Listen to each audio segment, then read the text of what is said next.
What is happening, everybody? Welcome out to our Wednesday night live stream.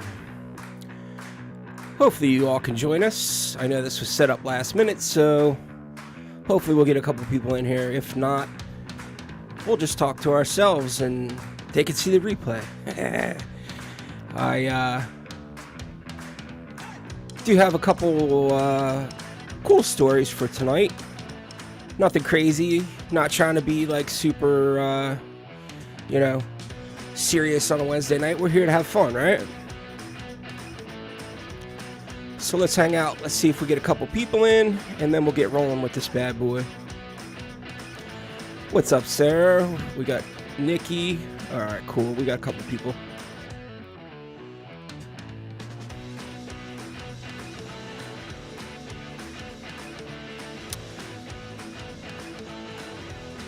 I figured that,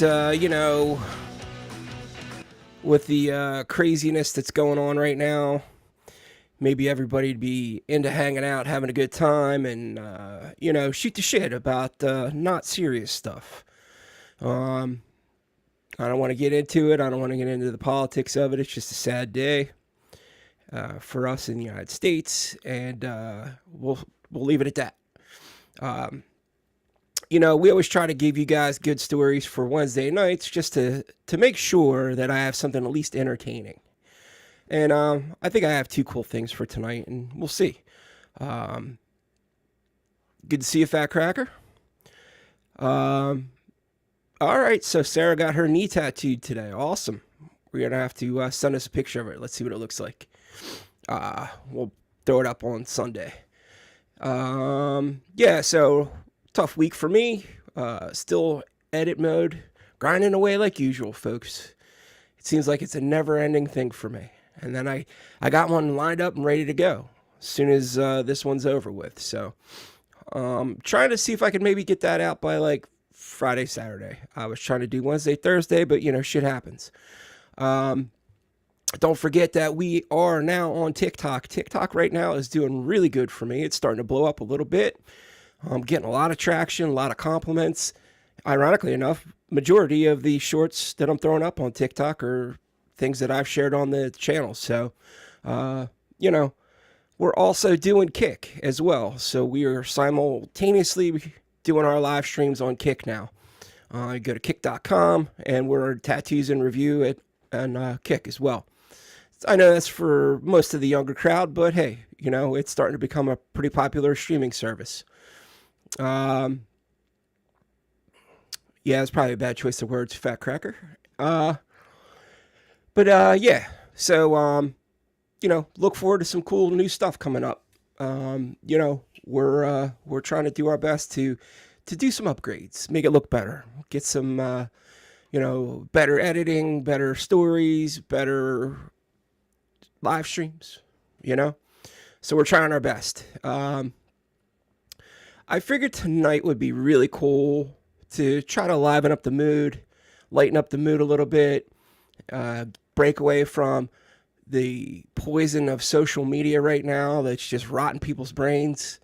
Give it a little bit of a break and just hang out as a family and talk about cool tattoo stuff. So I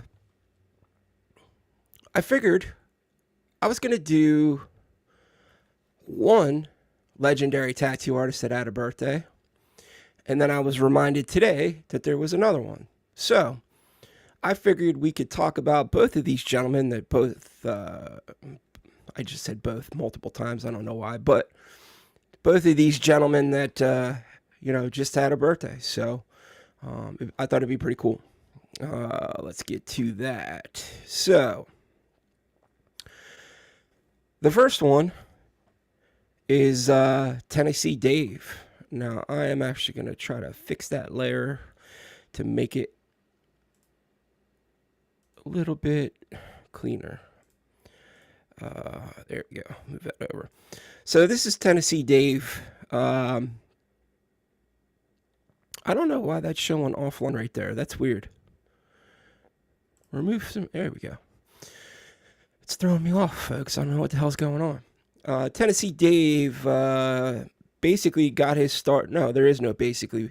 He got his start on the Pike. in Long Beach. He's one of those old school generation guys that you hear about from the glory days of the Pike. He very good friends with Baba. Baba allowed him to actually work in his shop for a short spell. You know, they were really tight. I actually have a Tennessee Dave history episode that I have in the works. And, you know, hopefully I can get that done soon. Baba's actually pulling some info from family members for me, I should say. But, you know, man, he made a really, really nice post about Tennessee Dave today. And I just want to double check. Yeah, so he actually started tattooing in 1963. So you're talking old school, man. And Baba shared a couple really good pictures. So that's really, obviously, really, really young, right? Another really young picture of him. And it's crazy to me to see these pictures because I only know him as that picture.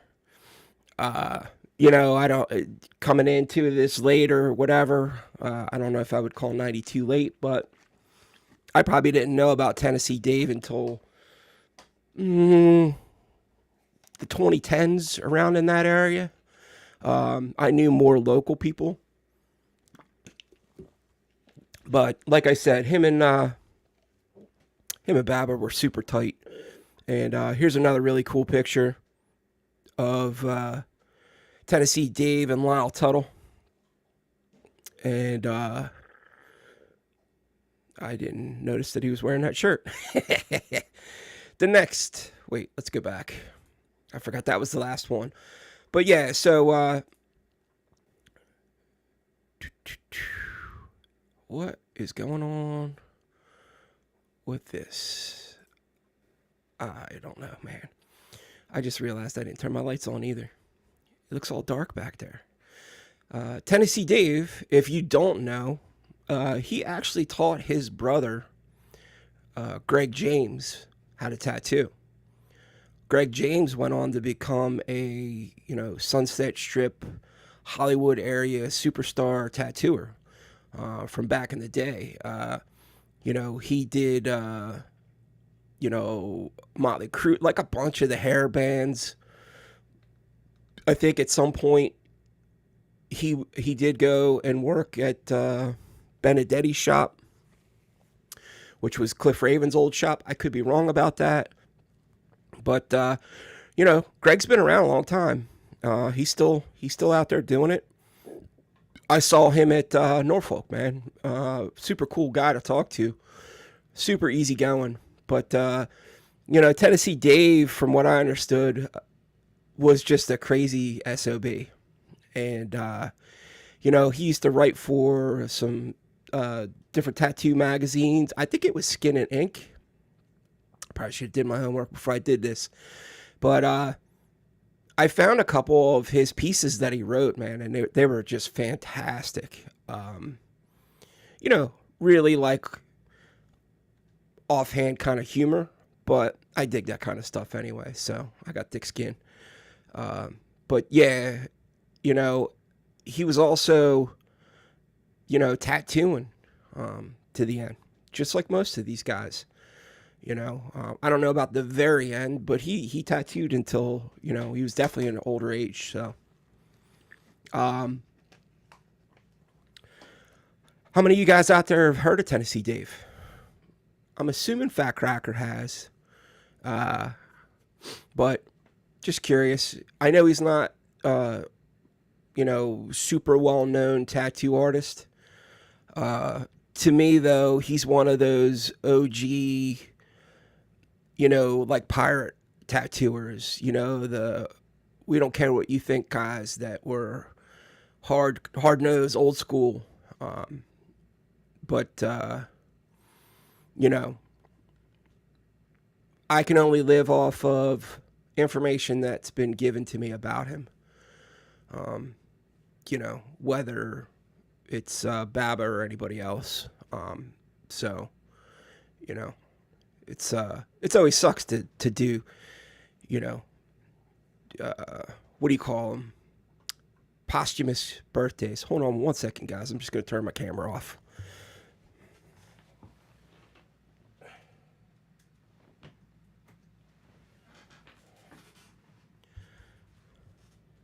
I know it's stupid, man, but it was driving me nuts that my lights weren't on. No, my office doesn't normally look like this. I have to run around like a maniac and set up before I start this sucker. Does it sound okay, by the way? I can't really tell, so let me know. Um, but yeah, so Tennessee's Dave's birthday was today, or would have been his birthday today. Um, and yesterday was Paul Franklin Rogers. I think I saw his granddaughter post saying that he would have been uh, 120 years old. So this is a really, really, really old picture of Paul. This is actually him during the days of, I believe, working at Cap Coleman's shop. Just by looking at how young he is in this picture, I'm fairly certain that was a Cap Coleman era. This is probably 70s, 80s. You know, at that point, he was probably down at in Jacksonville, Inksmith and Rogers. And then this is definitely Jacksonville. So this is, for you guys that don't know, Paul Rogers actually had a shed behind his home. I think they called it the Iron Works. And Paul Rogers made some of the greatest tattoo machines ever. Um, they are highly collectible, highly sought after. Back in the day when he was still alive, you could actually go down to Jacksonville, hang out with Paul for a couple days, and he would actually build a machine with you. I know RC told me the story of him going down to meet Paul, hang out with Paul down in Jacksonville, and then they made one of I don't know if they made one or two machines, but RC said he still has it. So yes, knee tattoos definitely hurt. I'm pissed. I have to do two. I have two knees because now I have to do it again. Yeah, that's kind of exactly what I thought when I got mine done. I got a panther on my right knee, and I got done, and I got to be honest with you. I think I even said to Justin, I don't think I'm going to do my left knee, uh, but I probably will at some point. I just, man, it was one of those situations when he laid that first line, I instantly regretted it. Yeah, I was like, dude, I got nothing to prove, man. I don't know why the hell I'm doing this, but yeah. So this picture, yeah, it's saying from 1981. So that would have been Paul's shed. You know, again, some of the greatest tattoo machines ever made, and his daughter or granddaughter, I should say. Um, she does come out to, I guess, certain tattoo conventions. I don't think she does it a lot, but I know that there's a really good Paul Rogers book as well, from what I understood. So I should probably look that up. I'm fairly certain there is. I haven't read it, but let me look that up real quick. Artist.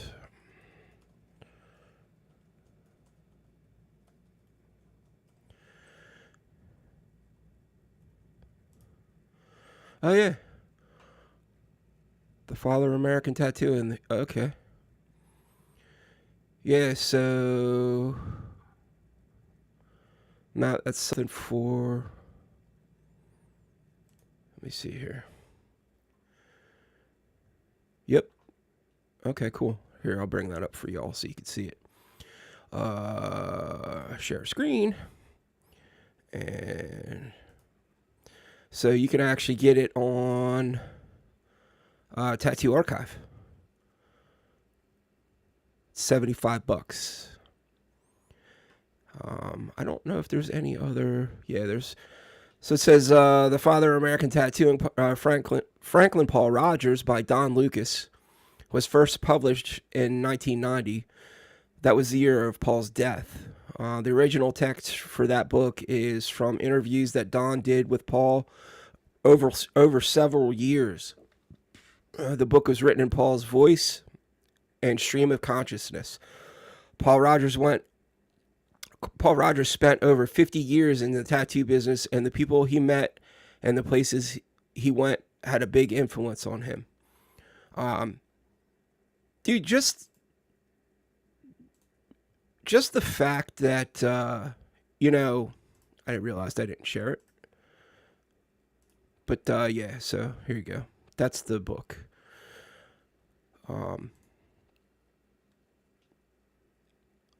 $75 on Tattoo Archive. But that's the picture, actually, that I have, that I used. But, there you go. Where was I going with that? I don't remember. Sorry. I lost my train of thought. Back of the knee wasn't fun, but wait until you do your palms and inner lip. No. No, thank you, dude. Yeah, I got a tiger. I don't know. What did I say I had? I don't know, dude. I gotta be honest, man. I'm a little, all over the place right now. I was trying to, get some cool stuff put together for the show tonight. And then, it's just news hit me, and then I was just like, man, okay. But I don't know. I think that I'd like to actually do a Paul Rogers episode. I think that's got to be one of those ones that, it's got to be on point. Like, that can't be, you got to have, supreme B-roll. Because there's way too many people that love Paul Rogers. I've never heard anybody ever talk bad about Paul Rogers, nor have I read anywhere about, Paul Rogers being an ass. From what I understood, he was one of the nicest people. So, it's just one of those things where it's like, I got to do it right. Just like, I keep telling you guys about, wanting to do the Philadelphia Eddie one. I got probably 95% of the information I need to do a full episode. But B-roll pictures, that kind of stuff is hard to come by. Because I don't know if his family or if the tattoo supply company, I don't know if they scrub the internet, but there's not a lot of stuff on Eddie. But I wish I would have been able to meet Paul because he got to work with Coleman. From the information that I had for doing the Coleman episode, it sounded to me like he didn't really have a lot of nice things to say about Coleman.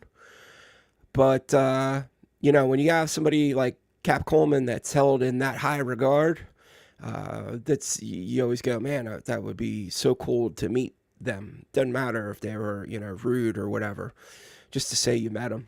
And then there was the hygiene problem. I can never get my knees tattooed. They already look like chubby baby faces. Huh. Okay. Some people say the inner lip didn't hurt. For me, it sucked. Paul Rogers is a tattoo history must do. Yeah, for sure, man. That's what I'm saying. There's just certain people that you gotta do. Like, you know, like Percy Waters. That's a must do. Uh, you know, Doc Forbes. I'd like to do Doc Forbes. Danny Denzel from Seattle. Uh, I'd actually like to do a Milton Zeiss. I don't know how much I could get, but I think that'd be cool too, considering how big he was with the supply company. You know, wasn't always the greatest experience that people had with Milton, but be kind of cool to do. Um, so we'll see. I don't know. What I do is I write them down as I'm going. Um, Sometimes a name will get added to the list when I'm doing research. You know what I mean? So, like, somebody comes along in the story and I'm like, ooh, write that down. Ooh, write that down. Because I have to do it for myself, because if I don't, I'm so like ADHD that I won't keep on track. So if I don't write it down, it may be like gone forever. It might never gonna come back. So yeah. Paul, what's up, Irish? Thanks for hanging out with us tonight. We're celebrating. We're throwing a little party, I guess, for Paul Rogers and Tennessee Dave. Which ironically enough was not from Tennessee. Yeah, but I, going back to where I get inspiration sometimes, like it's crazy, especially when you start going back, let's say 70s and before, right? Because we think of tattooing right now as this giant thing. Like, everybody's always bitching about, there's 300 tattoo artists in my town, right? But you go back to the 70s, let's say even the 80s, the circle was super small. So, I think that there's always going to be your local guy who's your hero, right? And then there's going to be maybe like your nearest big city guy that's another step up. And then you got the guys that are known all over the world, both coasts, sometimes maybe not known in UK, but on both coasts. And the thing is like, yeah, okay, look, you want to do, the more popular ones because, more people will watch it because, I know who that guy is. Yeah, I'll watch that. Here's a perfect example, dude. And I didn't even think about this till just now, but like Cliff Raven, that episode didn't do that well for me. And then I was bitching about it one day with Justin because I was like, man, I think that Cliff Raven to me is one of those guys that people should know, right? And Justin was like, look, man, you're going to have to realize that just because you know who they are doesn't mean everybody's going to know. There's certain guys that were like tattoo artists. So the general public might not know about those guys. And, when I talked about doing the Cliff Raven one, I said to Justin, I go, it doesn't matter to me. I still want to do it. It doesn't matter if he's a tattoo artist. I want to do it because, not only was he a phenomenal tattoo artist, and I feel like his art took it to the next level, he also incorporated a lot of the sterilization processes and the cleanliness that we have today in tattooing. He was one of the first adopters to wear gloves. Now, people could have a, backhanded opinion about it and be like, oh, well, that's because he had to, because of the clientele he was working with. Okay, yeah, there might be a little bit of truth to that, but from what I understood, he was doing that way before the HIV epidemic happened. He just was one of those guys that wanted to be as clean as possible because he knew not being clean. He was smart enough to understand medically that you have to have an open wound needs to heal and be clean to heal properly. So what were you going to do? You were going to do everything that you possibly could throughout the steps to make sure that all your environment was as clean as it possibly could be. Now, it was probably a really smart idea that he did use gloves because, he was tattooing in the HIV era and, he was a part of that community. But that stuff happened way before.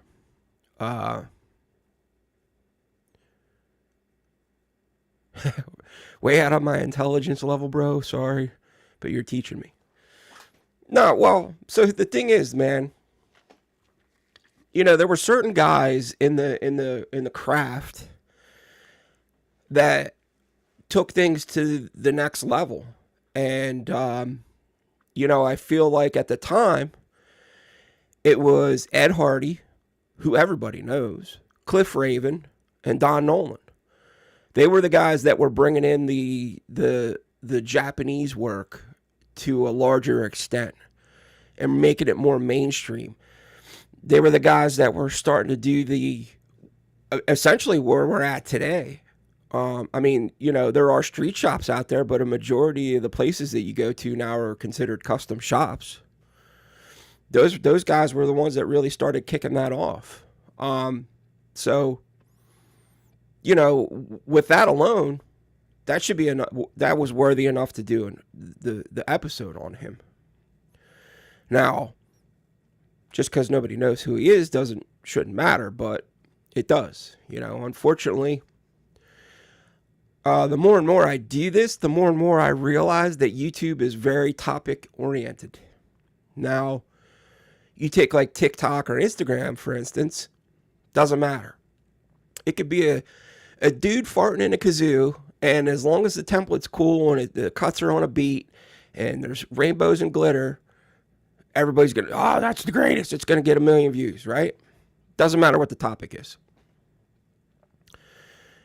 But when you're on YouTube, you got to have, attention grabbing topics. So sometimes they're, winners and sometimes they're not. It's hit or miss, man. The way I look at it is, I've talked to Fat Cracker about this, and I've talked to, Justin about this, a lot. But it's more about creating the right catalog. So as this channel grows and hopefully gets bigger, people can go back and watch videos and go, hey, you know what, man? I want to learn about that guy. And they can get some information. Now, obviously, my videos are not fucking, meant to be like a training course. Like, it's not like a college text. I try to be as accurate as I possibly can. But, man, I pronounce words wrong and whatever. But if it can give you at least a little bit of information to go to like a jump off point, it's a win. Some of your viewers' lack of knowledge should never dictate what knowledge you are sharing with them. You tell them who the legends are, not them tell you. I get it, man. Oh, right on, dude. Thanks, Nathan. Thanks for hanging out, man. I see you. You've been commenting on a lot of videos, man. It looks like you've been really dipping into the catalog, which I'm talking about right now. But no, I agree with you, Cracker. It's man, I don't know, man. Like, I think that I didn't take thumbnails and titles as serious at the beginning, and I should have. But that's part of the learning process with YouTube, right? And then I was watching one of those YouTube guru guys, and he actually said, man, like Martin Scorsese could, make the greatest movie ever. But if the movie poster and the trailer and the title of the movie suck, nobody's going to go watch it. And I went, valid. No, I mean, I'm not making anything on a professional level, but the principle still carries over, right? So, it's like when I'm editing the Richie 5 video right now. And, that conversation was like over 3 hours long. And it got chopped down, the sit down. You can look it up. I think it's an hour and a half long. And he just said, I said, wow, was there conversations? And he said, yeah, a little bit here and there. But he goes, to be honest with you, dude, he goes, there was just not a lot of information in there that was for the general public. And it didn't mean they were talking like shit or saying shit they shouldn't be saying. It was like, about making needle bars and mixing pigment and, some other stuff. And he was like, I think the casual person's not really going to be into that. So it got chopped out. I said, dude, you should really put that behind a paywall or whatever and put that out. Put the full 3 hours out, man. I said, I guarantee you there are people out there who would love it. And the other problem that he had was he had one mic and, there was guys that were telling stories so that he didn't catch. But look, that's part of it, right? A lot of this stuff with doing a YouTube channel is like, trial and error, man. Trial and error, dude. But I don't know. I know that I've had requests to do Japanese artists. I've had requests to do Canadian artists. I've had requests to do a couple Australian guys. And obviously, I've already done Burchett from the UK. I definitely plan on doing some more on the UK guys. Sutherland would be a good one. Cash Cooper. There's a ton of... What the hell was that? There's a ton of, very well-known artists. I really want to do Les Skews. I need to touch base with his son first. From what I understood, they're very protective of their father's, name and whatnot, which, dude, if you're, it's only fair to reach out to them. Because really, I would like to do, at some point, a episode on the Bristol Tattoo Club, the history of it. I know that there was a movie that was made in the 50s or 60s, or it was like a small documentary. But I'd like to dig into that. That would be freaking awesome. I'd also like to do one on the Sandusky Tattoo Club that Al Shifley started. So, there's plenty of good shit out there to do. It's just a matter of finding enough information, B-roll, and making it, worthy of catching everybody's attention. So, you guys got any questions? Anybody? Anybody want to throw anything at me? If I can answer it, I will. If I can't, we'll move on. I plan on being a lot more structured with the, like we're getting a little bit better structured on Sunday nights. I plan on doing that for Wednesdays as well. But I got stuck running behind today, man. I had to go to the grocery store after work. What's your favorite tattoo book on history? That's a tough one. Man,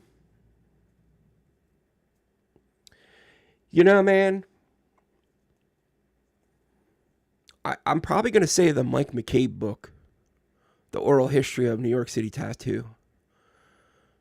Only because I have connections to some of those people that are in that book. It's from my area, so to speak. I mean, I know I'm a PA boy, but it's close enough, right? Plus, I have this fascination with the ban era of New York City.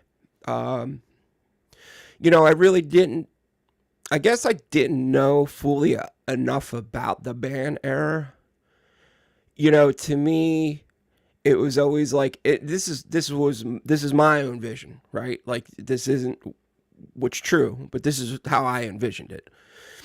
I just kind of thought that the whole New York City band era was like this secret squirrel, and it was for all intents and purposes, but it was a little bit more out in the open than what I initially thought. Let's put it that way. Um, and then way at the end of the band, um, Fun City, Jonathan Shaw, and I don't necessarily think he was really hiding it too much. I don't think Mike Perfetto was hiding it too much. So there were guys in that New York City area that weren't, secret squirreling it. But I think that there's also that's a group of guys that don't necessarily get talked about a lot, if that makes sense. I think that most people when they talk New York City tattoo history, they automatically drift to the Bowery, which I did my Bowery episode. I thoroughly enjoyed it, but um, I think the band era and maybe even a little bit of that post band era is pretty interesting stuff that would be cool to get out there. Um, let's see what else. You know what? I got two sitting right here, so let me grab them. So I'm talking about books that are like to read. Because the Dana Brunson family book is, there's stuff to read in there, but it's a lot of flash, and that's pretty freaking banging. Hey, Sarah, thank you for the $5 super chat. Much appreciated. Let me show you this real quick. Whoops. So, this is a really good book, but it goes back, like, early back. So it's Matt Lauder, Painted People. Now, I've read it, most of it, not all of it. Most people that have been here for a while will tell you that I'm not really big on reading, but only when I have to. This is also another really good book. That's a Matt Lauder book. So, it goes... It jumps around a little bit, actually. It does, like, the birth of professional era tattooing. It does a quick, like, little blip at the beginning for, how the tattooing kind of came west. A little bit more mainstream, with Cook traveling around. How the socialites started to get them. Kings started to get tattooed. For a brief span, tattooing was for the elites, for people that had money. It wasn't like the 70s, 80s when it was like the dregs of society, and even I guess earlier than that. The story about the cop that went into Fun City during the ban and asked Garver how much for an eagle. Yeah, I mean, look, I've talked about this before. So it wasn't illegal to have a shop. It wasn't illegal to have stuff on the walls. It was illegal to actually do the tattoo.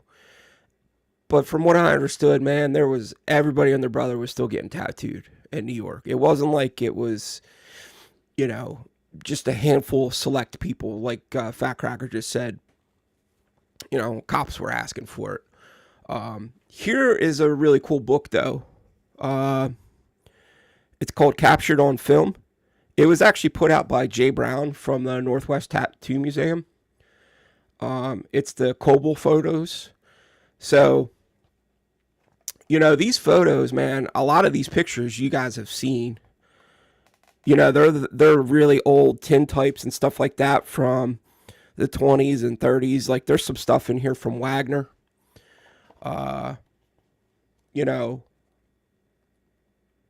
there's I was trying to find one in here. Yeah, there you go. A Toria Gibbons. I think a lot of people have actually seen that. Well, these are based off of the original uh, tin type, and put into a book.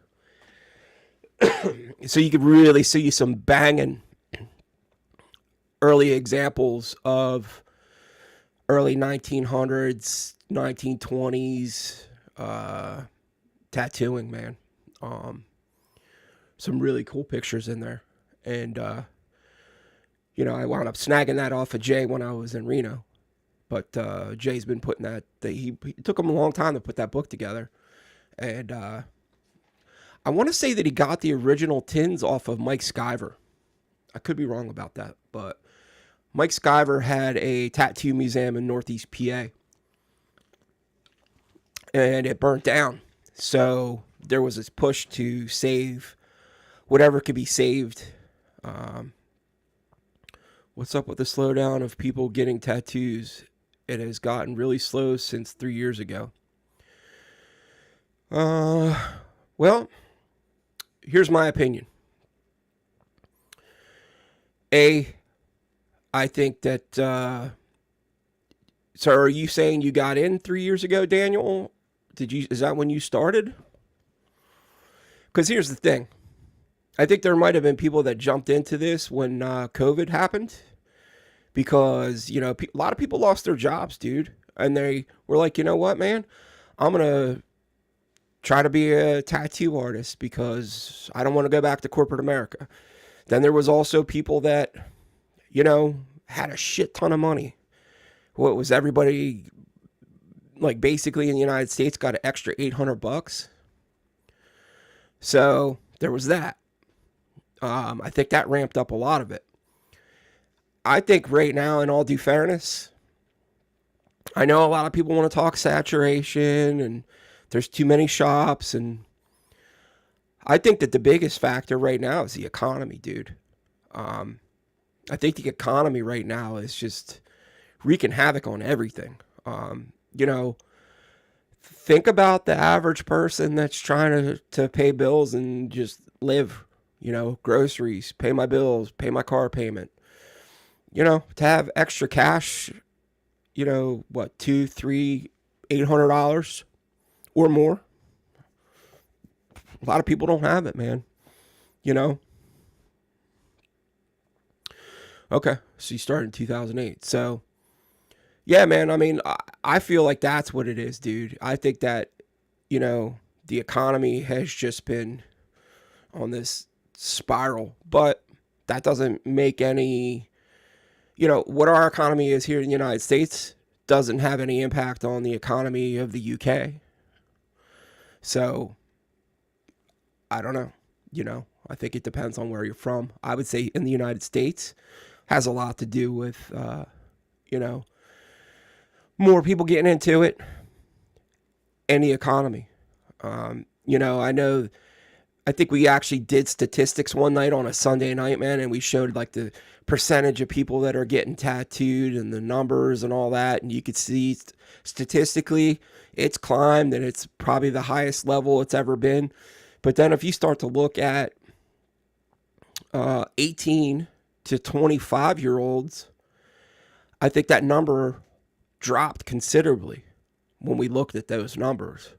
There's this weird little thing going on where people are like, oh, I don't want to get a tattoo like my dad and my uncles had, or my aunt and my mom had. You know what I mean? It's like the younger kids right now that aren't really drinking, which, I mean, as a recovering person, that's a good thing. But I got a nephew that's 25 years old and he like barely ever drinks because they're over it. I think so that might have something to do with it as well. There's this we want to get tattooed thing.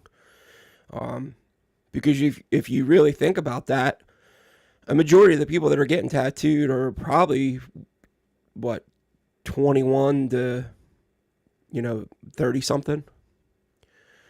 So some of those people might fall in that, but they also fall into the category of, man, I'm fucking strapped right now, dude. I ain't got an extra $300 for a tattoo. So I think that has a lot to do with it. Good question, though. I hope you liked my answer. I try to give you an honest opinion. It might not be the right one, but that's my opinion. I mean, if you ever stop in on a Sunday night, dude, you'll see Justin's with me. We do two fat guys in a tattoo shop. Justin's been tattooing 25 years, whatever it is. And he's definitely on there's too many tattoo shops. Too many apprentices happen. But that's one thing I will give Justin credit for, is he will blame his generation for that. Because he was like, there was too many shops that were too lazy to do their own shit. So they hired or took on apprentices. And, we all heard those horror stories about, shitty apprentices or shitty apprenticeships. There we go. I didn't want to say apprentices. I'm sure there was a couple of those too, but, So yeah, they were, that has something to do with it too, I think. I don't think there's a right or wrong answer. I think there's opinions that are from multi points, and I think they all have truths to them. But I think that the biggest one's the economy. Just my take. What else you guys got? Anybody else? Anybody? Bueller. I'm trying to think what else we could talk about, man. Like, I know I'm a little bit usually more prepared for this, but, oh, man. Okay, thank you. I was just wondering. I think it's a lot of things, inflation, whatnot, and you're right with the information you're putting out. There's a lot going on. Yeah, man. I mean, it's, I think it's a multifaceted front, unfortunately. Man, when people are scared, dude, and they're worried about paying bills, the fun stuff for most of us goes out the window. Maybe you don't have the extra money to throw out there. I've actually seen that conventions seem like they're actually, man, I said that way too many times. Conventions seem to be slower right now than the past couple years. Even Philly, now that I think about it, as crowded as Philly was with customers, not artists, seemed like it was a little light this year. Fat Cracker, weren't you just out at one out in California, man? Did it seem slow to you compared to years in the past? I mean, I know that they talked about it being slow at Norfolk. I know they talked about it being slow in Reno. I'm trying to think what other one. Dude, Pagoda City. I mean, Pagoda City used to be considered one of the greatest tattoo. It's one of my favorites. We were there, and it was definitely slow. So there you go. I mean, I think it kind of goes along the lines of the malls disappearing, man. That's still another crazy one for me. Being an East Coast guy, we always grew up with malls around us, man, and now they're just disappearing at an alarming rate. We have one like gigantic mall. It's the King of Prussia Mall, and it probably takes me 45 minutes to drive there. But, we used to have a couple within like 5-10 minute radius of the house. Gone. Like, just disappearing. But, I don't know. We could wrap it up, though.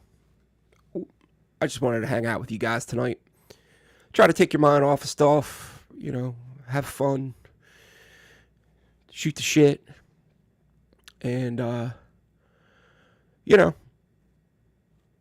we, like I said, on Wednesdays, normally I'm a lot more structured. I have a full slew of stuff ready to do, just like we do on Sundays, but I got sidetracked big time today. You know what it is? Like, I got out of work late today. I I'm working on this project, dude, and it's rough. And we're down 2 people, so I've been working extra hours. So, but yeah, man, I almost gave you guys an hour tonight. I hope you all enjoyed it. I hope you all had a good time. I appreciate you hanging out with me as always. And you know, man, if you're new here and you're not subscribed yet, we would definitely appreciate it. And I hope you all have a good rest of your week.